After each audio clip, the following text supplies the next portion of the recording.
한 가정에 어떻게 이렇게 끔찍한 비극이 일어날 수 있습니까? 김희경 아나운서. 네, 경찰이 신고를 받고 출동한 시점은 이틀 전 27일 오전이었습니다. 이제 서울 상도동의 한 빌라를 경찰들이 찾아가서 네. 벨을 누르고 문을 두드렸는데 인기척이 보이지 않는 겁니다. 이제 경찰들이 이제 출동을 한 상황인데요. 그렇군요. 지금 약간 이제 국가수로 보이는 네. 이제 그런 경찰들도 보이는데 상황이 이제 심각한 것을 인지를 한 거예요. 감식반도 와 있고 막 그런 것 같아요, 지금 네. 예, 맞습니다. 그래서 문을 이제 강제로 열고 들어가게 됩니다. 네. 자, 안에 보니까 시신 두 구가 발견이 세상에. 됐습니다. 자, 한 분은 70대로 추정이 됐고 또 한 분은 10대 남자아이로 보였는데요. 아이고. 바로 이 집에 살고 있던 할머니와 손자였습니다. 네. 근데 박성배 변호사님, 경찰은 저 집에 빌라에 어떻게 알고 저기에 출동하게 됐을까요, 그러면? 바로 이 70대 노인의 큰 며느리의 신고 때문에 출동을 하게 된 겁니다. 이 10대 남아가 초등학생이죠. 그래서 어허. 온라인 계약이 이미 이루어졌음에도 불구하고 접속을 하지 않는 겁니다. 어허. 그러니까 학교에서 연락을 취하다가 큰 며느리에게 연락을 취했는데 네. 연락을 받은 큰 며느리가 자신의 시동생, 즉 10대 남아의 아버지에게 연락해서 아들이 수업에 나가지 않는다는데 알고 있습니까? 라고 물어봤지만 아버지가 이렇다 할 답변을 안 하는 겁니다. 어허. 그러니까 이어서 이 큰 며느리가 자신의 시어머니, 이 70대 여성에게 전화를 했지만 연락이 도통되질 않는 겁니다. 이러다 보니까 어허. 결국 경찰에 직접 신고를 하게 된 겁니다. 그런 상황은 이해는 되는데 지금 저기 갔더니 시신 두 구가 있었다는데 정말 놀라지 않을 수가 없어요. 그런데 더 충격적인 내용이 있었다면서요, 김기혁 아나운서. 네, 시신 상태가 충격적이었다고 합니다. 그냥 제가 그 시신 두 구가 발견됐다고 말씀을 드렸었는데 그 상태가 장롱 속에서 발견이 됐는데 네. 비닐에 꽁꽁 쌓여져 있었다고 아하. 하는 겁니다. 그래서 아마도 이제 질식을 해서 사망하지 않았나 경찰은 그 당시 현장을 보고 추정을 했다고 합니다. 네. 이 사건이 사건을 접한 주민들 얼마나 충격에 빠졌을까요? 그 얘기 들어보시고 이어가 보도록 하겠습니다.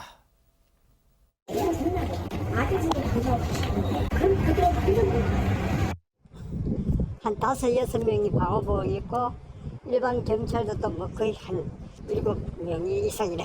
경찰차가 한 서너 대 와서 한참 뭐 안에 들어가서 검은 비닐봉지를 뭐 들고 나오고 하더라고. 장롱 속에 그것도 시신이 비닐에 둘러싸여 있었다. 이건 누가 봐도 강력범죄 상황이라고 여겨지는데 그런데 이 집에요. 손자와 할머니 단 둘만 그러면 이곳에 살았을까요? 손정혜 변호사님. 지난해 가을에 이 주택으로 이사 왔다라고 하고요. 한 14평, 13평 되는 주택에 할머니와 손자 둘이 살았다라고 합니다. 사정을 들어보니까 이 손자의 부모님이 이혼을 하면서 할머니가 손자와 같이 살게 된 것으로 보이고요. 평소에 이제 주변 지인들, 이제 주변에 이제 같이 사시는 주민들은 굉장히 사이가 좋았다. 할머니가 손자를 끔찍하게 세상에. 아꼈고 손자도 굉장히 활발하고 밝은 아이여서 노래 부르는 걸 굉장히 좋아했고 둘이서 볕이 좋을 때는 빨래를 널러 나오기도 해서 세상에. 굉장히 좋아 보였는데 요새 안 보였다는 거예요. 근데 요새 안 보여도 평소 같았으면 이상했을 텐데 코로나19가 무서우니까 어린아이랑 집 밖에 나가지 않는구나 하고 의심을 못했던 것으로 보이고요. 할머니가 초등학생 이제 노래를 부르는 걸 좋아하니까 다세대 주택에 다른 주민들에게 피해를 끼칠까 봐 감을 가져다 주면서 우리 아이 때문에 시끄럽지 않느냐 세상에. 이렇게 하셨던 기억을 떠올리는 거 보니까 이웃들에게는 한없이 좋은 할머니와 손자였던 것 같습니다. 아니 뉴스파이터를 진행하다 보면요. 그런 생각이 꼭 들어요. 왜 이렇게 선하시고 열심히 사시는 분들한테는 꼭 이런 비극이 닥칩니까? 너무너무 안타까운데 그런데요. 박성배 변호사님, 이 평화로운 가정에 어떻게 이런 끔찍한 범행이 일어날 수 있었을까요? 그 범인은 누굴까요, 대체? 현장에 강제 침입 흔적이 없다고 합니다. 그러다 보니까 경찰이 이들과 안면이 있는 자가 이 사건과 관련성이 높을 것이다라고 추정하고 있는데 일단은 그 가능성을 다양하게 열어두고 있습니다. 그렇지만 이 70대 여성의 아들인 40대 남성도 유력한 용의자 중 한 명으로 수사 선상에 올려놓고 있다고 합니다. 이 40대 남성은 실종 선신고 접수가 됐다는 소식을 듣고는 휴대전화 전원을 끈 채로 잠적 중이라고 합니다. 근데요. 최진봉 교수님. 네. 이 휴대전화를 끈 사람이 바로 앞서 처음에 설명드릴 때 이 숨진 할머니의 큰 며느님이 아니 근데 지금 조카가 지금 온라인 계약도 접속도 안 한다는데 알고 계셨어요?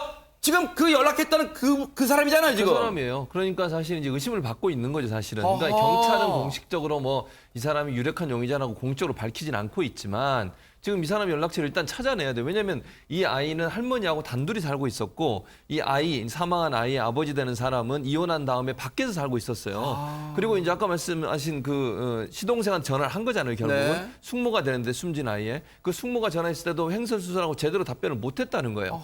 그리고 경찰이 지금 찾고 있는데 못 찾고 있다는 왜 그 휴대전화를 왜 끊었습니까? 어허. 그리고 여러 가지 정황상 보면 약간 의심스러운 부분이 있어요. 네. 물론 뭐 사실관계는 지금 우리가 단정적으로 얘기할 수는 없지만 전화를 끌 이유가 없잖아요. 그러니까요. 그리고 자기 어머님하고 아들이 사망을 했어요. 그러면 버선발로 뛰어와야 되는 거 아닙니까? 그게 네. 정상이잖아요. 네. 경찰에 협조도 하고 또 실제 이 장례를 어떻게 칠지 이것도 고민해 보고 이래야 되는데 연락이 안 닿고 있다. 이거는 일반적이고 상식적인 사람의 생각에는 맞지 않아요. 네. 그래서 경찰도 아마 이분을 빨리 찾아내서 어떤 연유가 있었는지 또 우리가 지금 얘기 나눴던 것처럼 기본적으로 외부의 침입의 흔적이 전혀 없다고 하면 면식범일 가능성이 있거든요. 네. 2달이나 됐어요. 그리고 장롱에 아하. 있었던 네. 시기가 이렇게 전혀 발견되지 않고 2달이나 외부 침입의 흔적 없이 있었다고 하는 것은 아하. 누군가 아는 사람이나 집안을 들어갈 수 있는 상황이었다는 것을 고려해 볼 때 이분을 빨리 찾아내서 어떤 연관성이 있는지를 물어봐야 되는 상황이라고 볼 수 있습니다.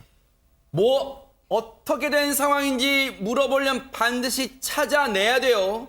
그러려면 휴대전화를 한 번쯤은 켜야지 위치 추적이 될 텐데 아직까지 연락이 없다는 거예요. 그런데 이 사라진 휴대전화를 끊고 잠적한 이 숨진 아이의 아버지란 사람 40대 남성입니다. 이 사람이 뭔가 의심이 가는 대목, 의심스러운 대목이 있다면서요, 김기경 아나운서. 예, 맞습니다. 이 과거의 범죄 전력이 드러났는데요. 그러니까 지난해 말에 교도소에서 복역을 한 후에 출소를 했습니다. 아하. 아마도 이제 과거에 강력 범죄를 저질러서 교도소 생활을 했던 것으로 이제 드러났고요. 사실 어머니와 아들과 함께 살지는 않았습니다. 하지만 평소에 이제 어머니에게서, 그러니까 숨진 할머니에게서 금전적 도움을 받아왔던 것으로 알려지고 있습니다. 세상에 아직은 단정할 수 없습니다만 혹시 우리가 지금 상상하는 그 끔찍한 일을 그런 상황에서 벌어졌다면 이 얼마나 진짜 천인공노할 일입니까? 그런데 그렇기 때문에 지금 이 연락을 끊은 휴대전화를 끊고 잠적한 이 남성을 찾아야 됩니다. 그런데 손정혜 변호사님 수사 상황이 지금 어느 정도까지 진척이 됐을까 궁금합니다, 지금. 일단 이 40대 아들을 추적 중인데 아직 행방을 찾지는 못한 걸로 보입니다. 조만간 이제 찾지 않을까라는 생각이 드는데요. 일단은 사망 일시를 특정을 해야 되는 문제가 있기 때문에 이 사망한 두 분의 부검이 진행 중이라고 하고 사망의 정확한 원인도 파악이 돼야 됩니다. 더군다나 지금 이 다세대 주택에 들어가는 입구 쪽에는 CCTV가 없는 것으로 알려지고 있어서 주변 CCTV를 통해서 인근에 동선이 있는지를 파악할 것으로 보이고요. 관련해서는 통화, 추적을 통해서 지금 현재 어떤 소재나 이런 것들을 파악해 나가는 과정들이 진행되고 있습니다. 자, 물론 추정입니다만 앞서도 말씀드렸지만 이 남성을 하루빨리 찾아야 되는 이유가 더 있을 것 같아요. 박성배 변호사님, 왜냐면요. 줄곧 부모가 이혼한 이후에 이 아이는, 숨진 아이는 할머니와 살았어요. 그런데 보세요. 여느 집 가정처럼 구김살 없이 할머니가 정성으로 돌봐와서 구김살 없이 자랐어요. 그런데 지금 이 남성 강력범죄로 보이는 그 범죄로 복역했다가 출소했어요. 그러면 지금 이 순간 걱정되는 사람이 한 명 더 있습니다. 이혼한 전처 혹시 경찰 수사력도 거기에 좀 모아질까요? 그 신변보호 해줘야 되는 거 아닙니까 지금 혹시?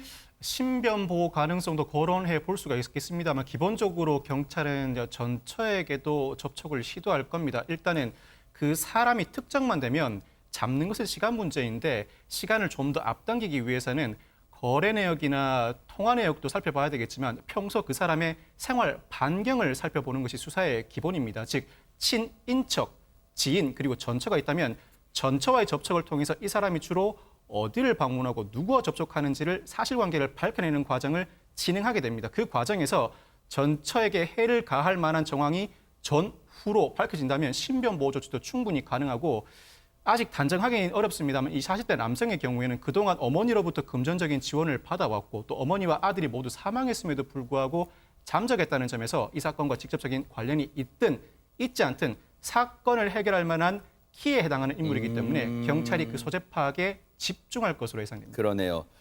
지금 경찰이 수사가 진행 상황이고 아직 검거를 못했기 때문에 지금 극도로 말을 아끼고 있습니다만 하루빨리 이 용의자를 검거해 주기를 또 기대를 해보도록 하겠습니다.